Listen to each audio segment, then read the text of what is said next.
वृद्ध कन्या क्षेत्र की कथा। जन्मेजय ने पूछा, मुनि, पूर्व काल में कुमारी ने किस उद्देश्य से तप किया था और उस तप में किन नियमों का पालन किया गया था? जिस प्रकार वह तपस्या में प्रवृत्त हुई उसका सारा वृतांत सुनाइए।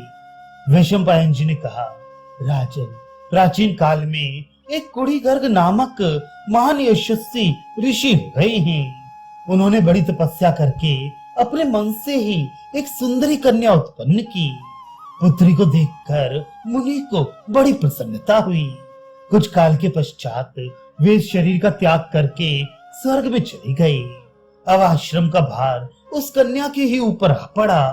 वह बहुत क्लेश उठाकर उग्र तपस्या में संलग्न हुई और वह निरंतर उपवास करती हुई पितरों तथा देवताओं की पूजा करने लगी।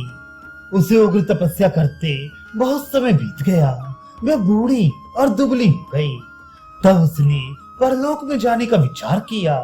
उसको देह त्याग की इच्छा देख नारद जी ने आकर कहा, देवी, तुम्हारा तो अभी विवाह ही नहीं हुआ है, फिर तुम्हें उत्तम लोक कैसे मिल सकते हैं? ये बात मैंने देवलोक में सुनी है। तुमने तपस्या तो बहुत बड़ी की, पर तुम्हें उत्तम लोकों पर अधिकार प्राप्त नहीं हो सकता।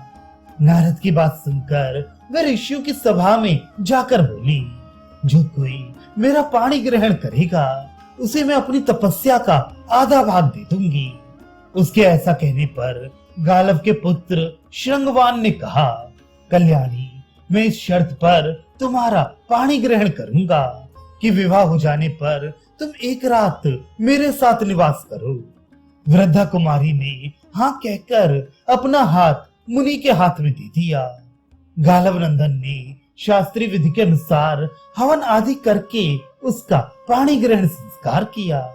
रात्रि के समय वे सुंदरी तरुणी बनकर मुनि के पास गई।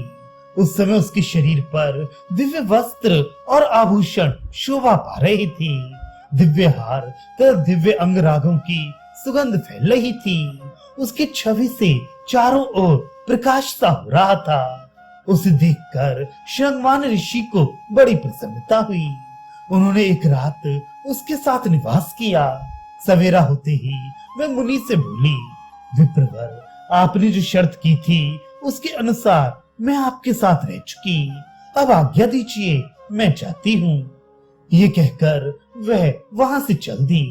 जाते जाते उसने फिर कहा, जो अपने चित्त को एकाग्र कर देवताओं को तृप्त करके इस तीर्थ में एक रात निवास करेगा उसे 58 वर्षों तक ब्रह्मचर्य पालन करने का फल मिलेगा। ऐसा कहकर वह साध्वी देह त्याग कर स्वर्ग में चली गई और मुनि उसके दिव्य रूप का चिंतन करते हुए बहुत दुखी हो गए। उन्होंने प्रतिज्ञा के अनुसार उसके तप का आधा भाग ले लिया और उससे अपने को सिद्ध बनाकर फिर उसी की गति का अनुसरण किया। राजन, यही वृद्ध कन्या का परिचय है जो तुम्हें सुना दिया। बलराम जी ने इसी तीर्थ में आने पर शल्य की मृत्यु का समाचार सुना था। वहां भी उन्होंने ब्राह्मणों को बहुत कुछ दान किया। तत्पश्चात समंत पंचक द्वार से निकलकर उन्होंने ऋषियों से कुरुक्षेत्र सेवन का फल पूछा। तब उन महात्माओं ने बलराम जी से उस क्षेत्र के सेवन का ठीक ठीक फल बता दिया।